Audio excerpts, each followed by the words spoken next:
चुके हैं पहले। हाँ आप गुरु जी धर्म क्या है?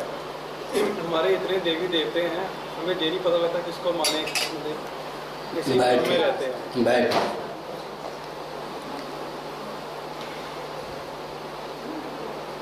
पहला प्रश्न आपका धर्म क्या है? जिसको अपनाने से सत्ता और उपयोगिता सुरक्षित रहे उसका नाम धर्म है। जिसके बिना न सत्ता न उपयोगिता सिद्ध हो उसका नाम धर्म है। आग कब तक है? जब तक उसमें दाह और प्रकाश है।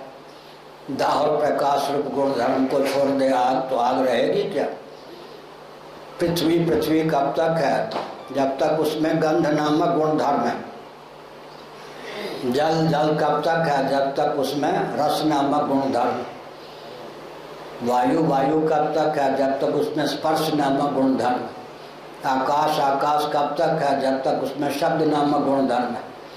मनुष्य कब तक है? जब तक उसमें मानवोचितशील नामक गुण धर्म है।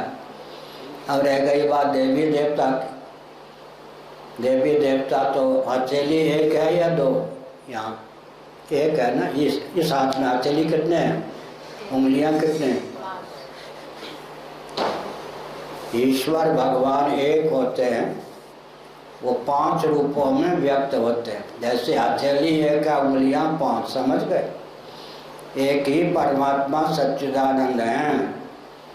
वे जब सृष्टि बनाने का काम करते हैं तब उन्हीं का नाम ब्रह्मा, हिरण्यगर्भ या सूर्य हो जाता है। पालन का काम करते हैं तब उन्हीं का नाम विष्णु होता है।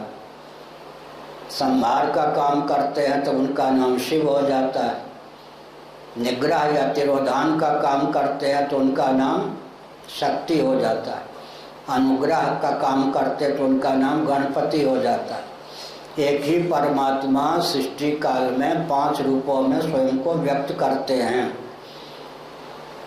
सूर्य के उपासक को, भगवान सूर्य के उपासक को सौर कहते हैं। विष्णु जी के उपासक को वैष्णव, शिव जी के उपासकों को शैव, शक्ति के उपासकों को शाक्त, गणपति के उपासकों को गणपति कहते हैं। ये जो 5 देवता हैं और इनके जो शास्त्र सम्मत अवतार हैं, जैसे विष्णु भगवान के अवतार श्री रामकृष्ण आदि, शिव जी के अवतार कौन? हनुमान जी आदि। ऐसे ये 5 देव और इनके शास्त्र सम्मत जो अवतार हैं वो सनातन धर्मियों के मठ मंदिर में पूजित और प्रतिष्ठित होते हैं। इसलिए कुल परंपरा से जो इष्ट देव हों या पूर्व जन्म की साधना के बल पर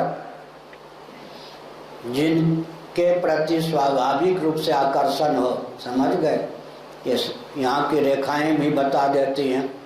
जैसे शर्मा जी हैं तो इनमें त्रिपुंड की रेखा है, कुछ बारीक है, किसी में ऐसे वो दुपुंड की रेखा होती है, किसी में बिंदी की रेखा होती है।